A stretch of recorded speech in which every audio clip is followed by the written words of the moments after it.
Күндүн орноту кабарларын маалымдап, кайрадан эфирде жаңылыктар программасы, студияда Гүлбарчын Молдоева.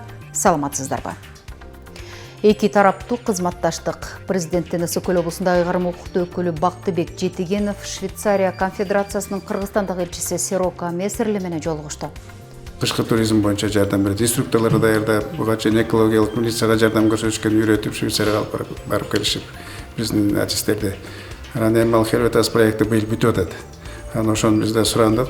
Ошол проектти дагы узартып, мындан быйылдан баштап да быйыл бүтүп атат да. Анан быйылдан баштап да узартып бергенге деп. Жугуштуу оорулардан сак болуңуз. Дубан аймагында сасык тумоо күч алууда. Биз эки балабызды ооруп түндө саат 4-тө келгенбиз. Буюрса жакшы азыр. Бияка келип жардамдарды көрдүк. Садикке барып чоксуз ошол аркылуу эле жооп, ошо үй бүлөбүз баары эле ооручу. Кара кол жана балыкчы шаарларында жергиликтүү өз алдынча башкаруу органдары окутулууда.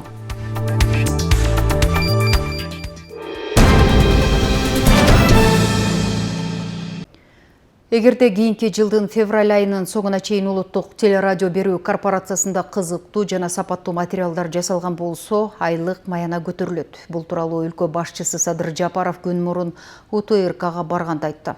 Президенттин айтымында дал ушундай эле талап ЛТР телеканалына да коюлат. Азыр эң аз колуна тийген зарплата канча? Бизде декораторлор алат 18 000 сомду колуна албайт, 18 000 сомдон эсептегенде колуна 14 000 алат. Баягы налогторду кармаганда. 14 аябай аз экен. Аябай аз болот. Аларда болсо Садыр Нуркожоевичтеги осветительдер аябай аз алат. Канча процент кошулат деп атты эле? 30% деп атат. 30%. Ошондо канча болот? Ал деле аз эле болуп калат. 14 алса где-то 17-18 эле колуна тийип калат. Бизде жана утечка кадрлар ушудан болуп атат да, айлык акыдан болуп. Булардын Садыр Нуркожоевич 50%га көтөргөндө 205 миллион сом талап кылынат экен да, эгер 50%га көтөрсө. Оплатадан 50% көтөргөндө. Анда мындай сүйлөшөлү. Январдын аягына чейин, эми азыр каникулга кетебиз да, жаңы жыл болот, аркы берек болот. Январда эмес да, февраль. Бир 12-синен баштап иштейбиз да январдын. Февралдын бир аягына чейин көрөлү. Эгерде силердин передачаларыңар укмуш болуп кете турган болсо, мен силердин зарплатаңарды ЛТР менен КТР, мен ЛТРга да ушуну айтам. Өзүнчө чечип берем мен анда. Канчадан колуңарга тиет, аны мен эметпейм. Сен өзүң айткандай, февралдын аягына чейин ким мониторинг жасагыла? Кайсы передачаны берди, кандай качествода берди. 1,5 ай экен да, мына эме берип атабыз. Андан кыйналып деле кетпесеңер керек экен. Болгон талантыңарды, күчүңөрдү жумшап туруп, февралдын аягына силер бергиле, анан көрөлү. Анан баякындай, кандай десем, силер мындай эркин эле боло бергилечи, мындай бийликте эле мактай берип, анча-мынча кемчиликтерди айтпай эле жашырып койбой, кемчиликтерди да айткыла. Кайсы министрликтерде кемчилик бар, кайсы региондордо кемчилик бар, жасагыла, аласыздар деп эч ким кой дебейт андай. Президент Садыр Жапаров 8 декабрда капиталдык оңдоп түзүүдөн өткөн улуттук телерадио берүү корпорациясынын имаратына барды. Мамлекет башчысына Жаш гвардия бульвары 57 дарегинде жайгашкан УТРКнын административдик корпусу, ошондой эле ар кайсы жылдары курулган аппараттык студиялык комплекс жана техникалык жайлар каржылык мүмкүнчүлүктөрү чектелгенинен жана тиешелүү деңгээлде кароонун жоктугунан улам канагаттандырырлык эмес абалда болуп келгендиги тууралуу маалымат берилди. Өлкөнүн башкы мамлекеттик телеканалы катары улуттук телерадио берүү корпорациясынын стратегиялык маанисин жана анын туруктуу иштешин камсыз кылуу зарылдыгын эске алуу менен Президент Садыр Жапаров 2023 жылы УТРКнын инфратүзүмүн капиталдык оңдоодон өткөрүү үчүн 307 миллион сом бөлүү тапшырмасын берген. Жүргүзүлгөн иштердин алкагында радио борбордун редакциялык жана көркөм цех корпустары, административдик блоктун жана аппараттык студиялык комплекстин фасады толук жаңыланган. Ички бөлмөлөрдө олуттуу өзгөрүүлөр болду. Ашкана кеңейтилди, ал эми 10 жылдан ашык пайдаланылбай келген эски кинозал заманбап көп функционалдуу конференция залына айландырылды. Ошондой эле ардактуу конокторду кабыл алуу үчүн VIP бөлмө да жаңыланган. Аны менен бирге президент Садыр Жапаров теле берүү жана радиону техникалык модернизациялоонун алкагында жабдууларды мурда каралгандай 4 жылда эмес 1 жыл ичинде сатып алуу маанилүү экенин баса белгилеп, УТРКны реконструкциялоону толук бүтүрүү үчүн зарыл каражаттарды табууну тапшырды.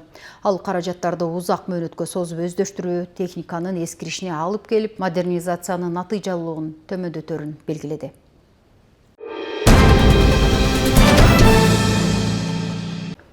Ички дүң продукциянын көлөмү жыл аягына чейин 1 триллион 779 миллиард сомду түзөт деп божомолдонулууда. Бул тууралуу министрлер кабинетинин төрагасы Адылбек Касмалиев Минкаптын кезектеги жыйынында билдирген.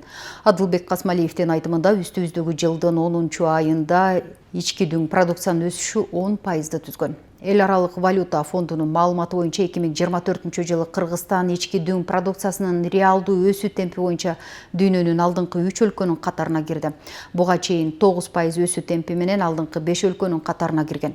Бюджеттик мыйзамда бекитилген ички дүң продукциянын көлөмү 1 триллион 624 миллиард сом болсо, 10 айдын жыйынтыгы боюнча 1 триллион 427 миллиард 359 миллион сомду түздү. Ал эми жылдын аягына чейин 1 триллион 779 миллиард сомду түзөт деп божомолдонууда. Же бекитилгенден 155,6 миллиард сомго көп болот деп белгиледи ал. Касмалиев кошумчалаганда экономиканын бардык тармактарында өсүү катталган. Булардын ичинде курулуштагы жылдык өсүүлөр орточо 42,8%ды түзгөнүн белгилөөгө болот. Ички дүң продукциянын адам башына бөлүнүшү 2025-жылы бекитилгени $2616 болсо, жылдын жыйынтыгы менен $2770 түзөт деп болжолдолуп жатат.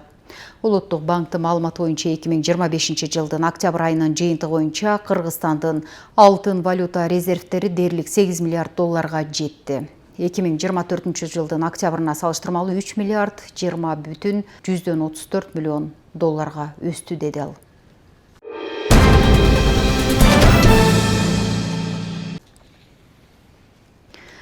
Кыргыз Республикасынын президентинин Ысык Көл облусундагы ыйгарым укуктуу өкүлү Бактыбек Жетигенов Швейцария конфедерациясынын Кыргызстандагы элчиси Серока Мессерле менен жолугушту. Анда Дубандагы ишке ашып жаткан таза суу долбоору талкууланып, кышкы туризмди өнүктүрүү багытында бир катар сунуштар айтылды. Теманы кабарчыбыз улантат. Ысык Көл облусу менен Швейцария өкмөтү ортосундагы кызматташтык аркасы менен бир катар долбоорлор ишке ашууда. Маселен, Каракол шаарындагы суу топтоочу жай Швейцариянын Хельвитас долбоору тарабынан каржыланууда. Суу топтоочу жайды кийинки жылы ишке берүү мерчемделүүдө. Аны менен катар туризмди өнүктүрүү багытында дагы Швейцария өкмөтү колдоо көрсөтүп келет. Кышкы туризм боюнча жардам берет. Инструкторлорду даярдап, буга чейин экологиялык милицияга жардам көрсөтүшкөн, үйрөтүп Швейцарияга барып келишип, биздин артисттерди. Анан эми ал Хельвитас проекти быйыл бүтүп атат. Анан ошону биз да сурандык. Ошол проектти дагы узартып, мындан быйылдан баштап да быйыл бүтүп атат да. Быйылдан баштап да узартып бергенге деп. Анан дагы негизги биздин маселе Ысык Көл облусунда жана айыл чарба продукцияларын кайра иштетүү боюнча ошол маселе боюнча да сунуштарды бердик.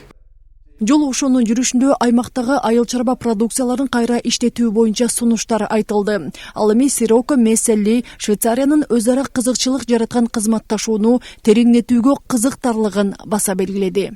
Белгилүү болгондой, Ысык Көл облусту туризм тармагында маанилүү роль ойнойт. Келерки жылы 3 жоку долбоору ишке ашканы турат. Бул туризм тармагында потенциалы чоң экендигинен кабар берет. Швейцария өлкөсү туризм жаатында дагы колдоо көрсөтүп, туристтерге кызмат көрсөтүүчү кадрларга кесиптик билим берүүгө көмөктөшөбүз. Ошондой эле аймактын жашоочуларын таза суу менен камсыз кылуу башкы максаттарыбыздан.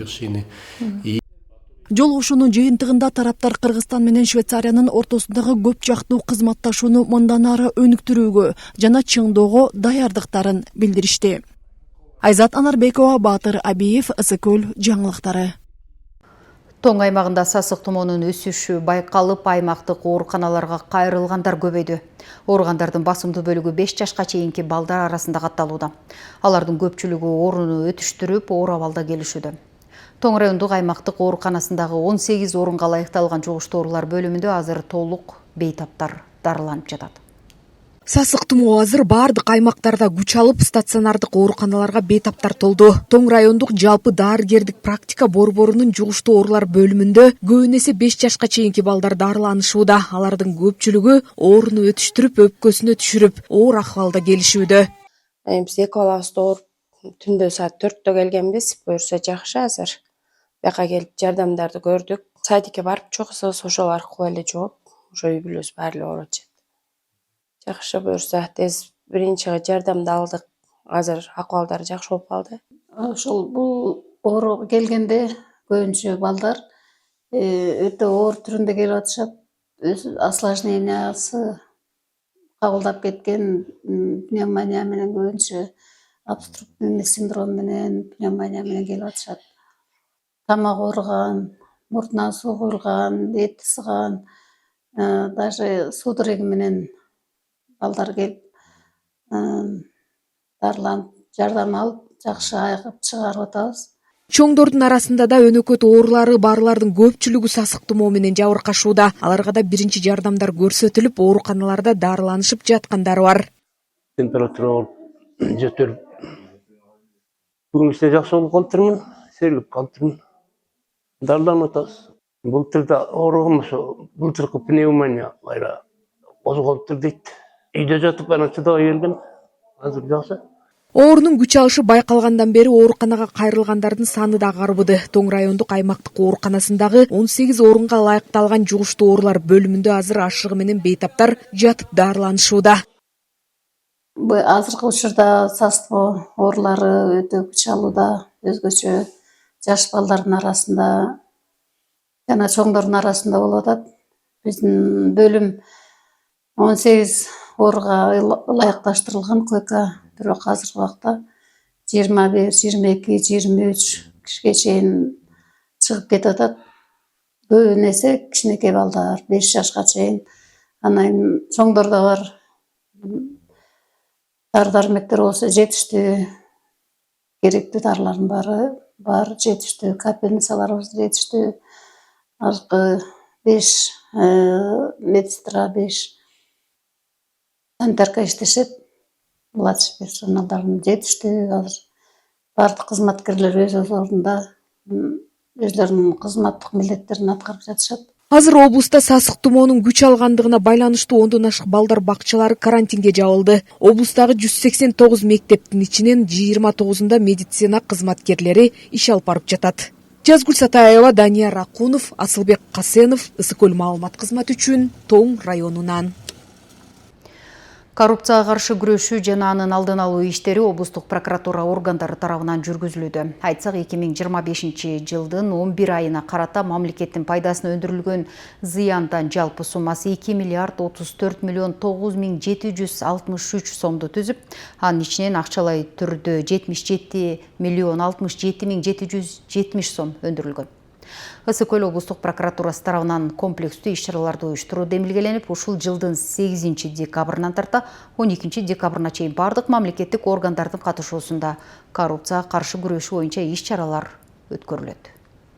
Кыргыз Республикасынын президентинин 2024 жылдын 5-июнундагы 137 сандуу жарлыгы менен 2025-2030 жылдарга Кыргыз Республикасында коррупцияга каршы аракеттенүү боюнча мамлекеттик стратегиясы жөнүндө иш план бекитилген. Аталган пландын негизинде облустук прокуратура тарабынан окуу жайларга, студенттерге коррупцияга каршы саясатты өркүндөтүү максатында иш-чараларды уюштурууда. Анткени бул маселе прокуратура органдарынын эң негизги приоритеттүү багыттарынын бири.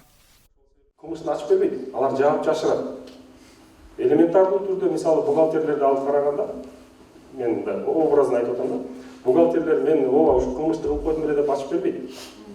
Аны издеп табыш керек. Аны издеп табыш үчүн мына силерге окшогон жарандар, активдүү жарандар, патриот жарандар маалымат бериш керек. Коррупция коомдун өнүгүүсүнө болгон глобалдуу көйгөй, ал мыйзамдуулукту алсыратат. Иш-чарада студенттерге коррупциянын коомчулукка тийгизген зыяны туурасында, аны менен күрөшүү жолдору боюнча кеңири маалымат берилди. Өлкө жетекчилиги тарабынан, Кыргыз Республикасынын башкы прокурору тарабынан коррупцияга каршы күрөшүү боюнча чоң талаптар коюлуп, анын негизинде жеке прокуратура органдары гана эмес, баардык укук коргоо органдары тарабынан эгебейсиз чоң коррупцияга каршы күрөш жүргүзүлүп жатат. Ошол жүргүзүлүп жаткан күрөштүн алкагында мен статистикалык кыскача маалыматка токтоло кетейин. 2025 жылдын 11 айында, ошол январь айынан декабрь айына чейин прокуратура органдары тарабынан, жеке бул бир гана биздин область тарабынан гана жалпы 190 текшерүү жүргүзүлдү.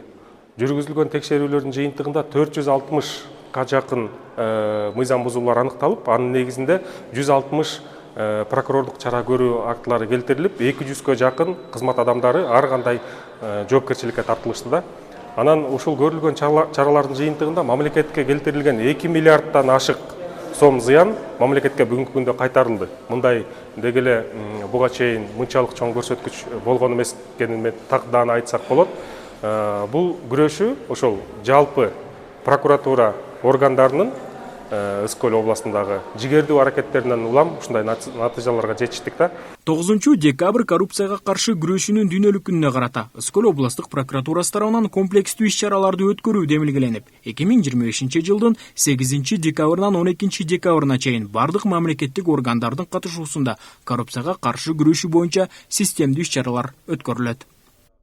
Бул иш-чаранын максаты коомчулукка жеткирүү жана коррупцияны бардык тарапта кайсыл жерде болбосун ар бирибиз өзүбүздүн казаныбызда кайнап бир иш кылбастан бирдиктүү бир жакшы иштерди көргөзүп ушул жаштарга келечек ээлерине таанытуу максатында уюштуруп жатабыз. Бир катар иштер өткөрүлдү. Жыл жаңыргандан баштап жаңы мыйзамды жеткирүү редакциясы боюнча жыйындар, бир катар жыйындар өткөрүлдү. Аны ата-энелер чогулуштары өткөрүлдү жана тынбай бул ишке каршы бизге маданий массалык иш-чаралар уюштурулуп атат.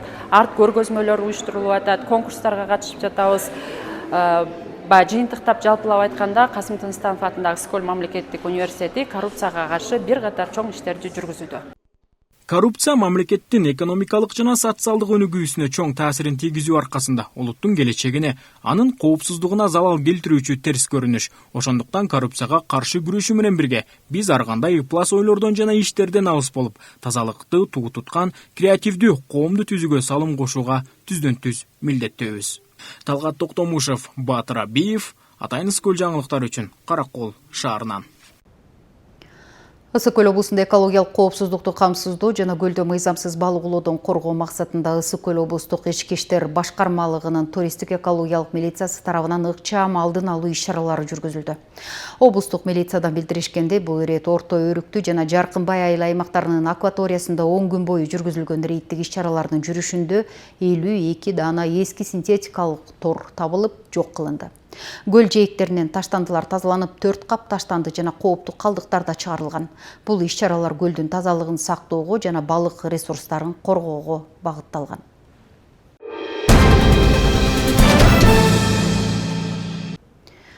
Ысык Көл облусунда жергиликтүү өз алынча башкаруу органдарынын башчылары, катчылары, жергиликтүү кеңештин депутаттары жана төрагалары үчүн окутуулар өтүп жатат. Бул иш-чаралар республика боюнча масштабтуу түрдө жүргүзүлүп, алардын негизги максаты жергиликтүү кеңештердин ченемдүү укуктук актыларды кабыл алуу боюнча ишмердүүлүгүн жакшыртуу жана билим деңгээлин жогорулатуу болууда.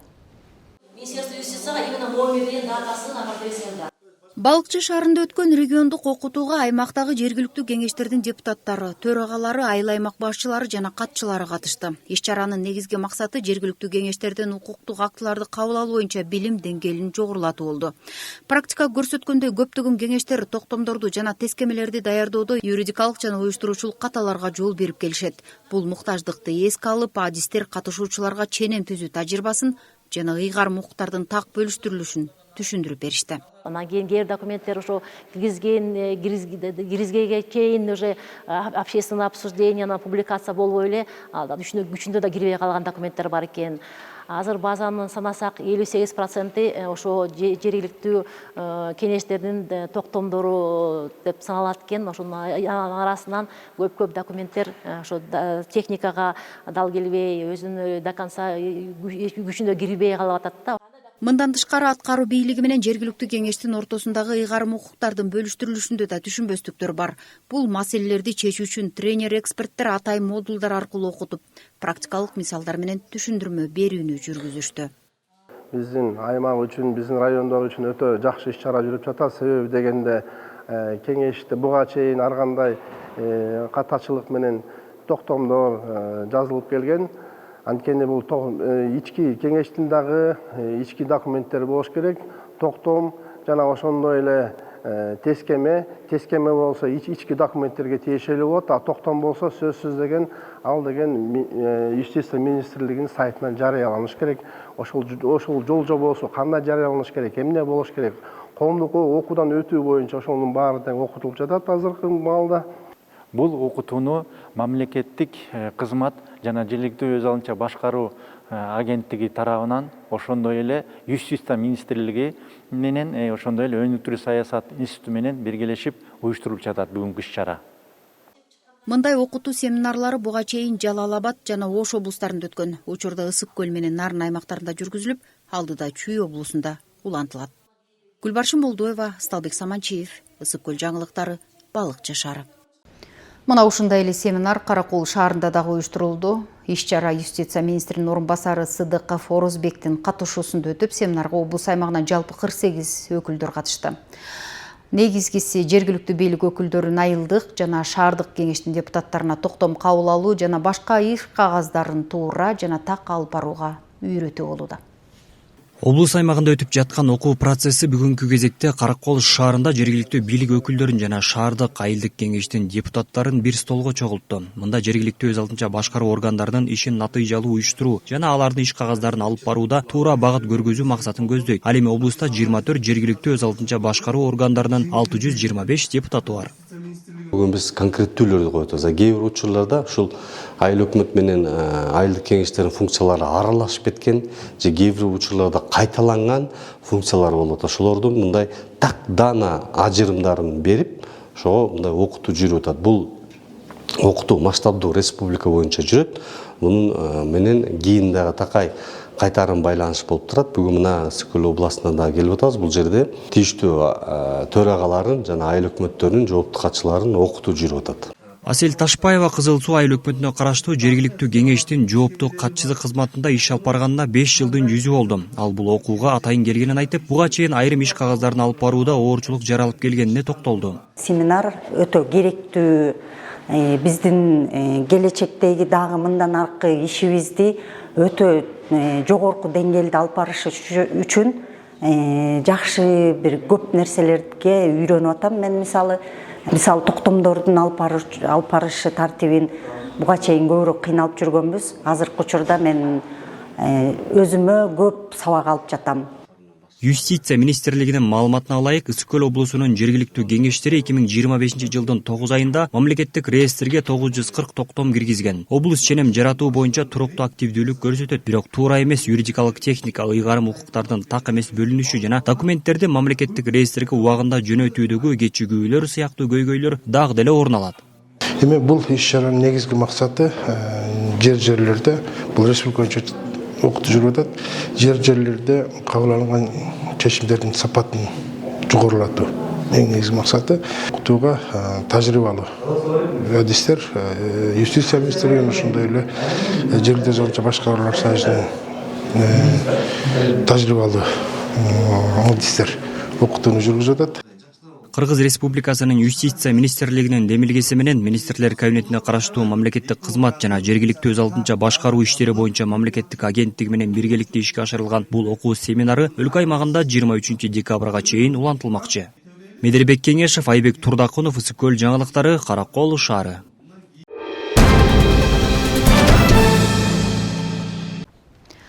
Ысык-Көлдө каратэ спортунун өнүгүшүнө жол көрсөткөн маанилүү жаңылык болду. Караколдо дүйнөлүк стандартка жооп берген каратэ федерациясы төптөлүп, Кыргызстан расмий түрдө эл аралык уюмдардын катарына кошулду. Эми спортчуларыбыз дүйнөлүк мелдештерге кеңири жол алганга учур келди. Кыргызстанда спорт тармагындагы маанилүү окуялардын бири дүйнөлүк каратэ-до уюму расмий тааныган федерациянын түптөлүшү болду. Бул Кыргызстан спортунун өнүгүшүндөгү жаңы барак катары бааланууда.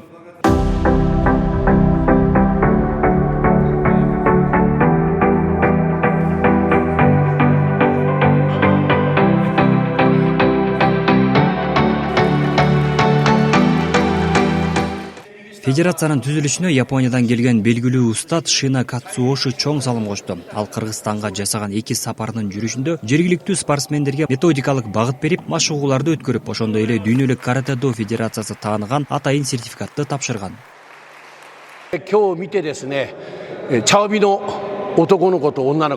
Бүгүн мен 10-12 жаштар арасындагы сары курдун ээлери болгон балдардын абалын көрдүм. Аларда чындап эле жакшы өнүгүү бар экен. Бул да болсо машыктыруучулардын аларга көрсөтүп жаткан салымы деп билдим. Буюрса Окинава шаарында боло турган дүйнөлүк чемпионатка катышууңарды каалайм.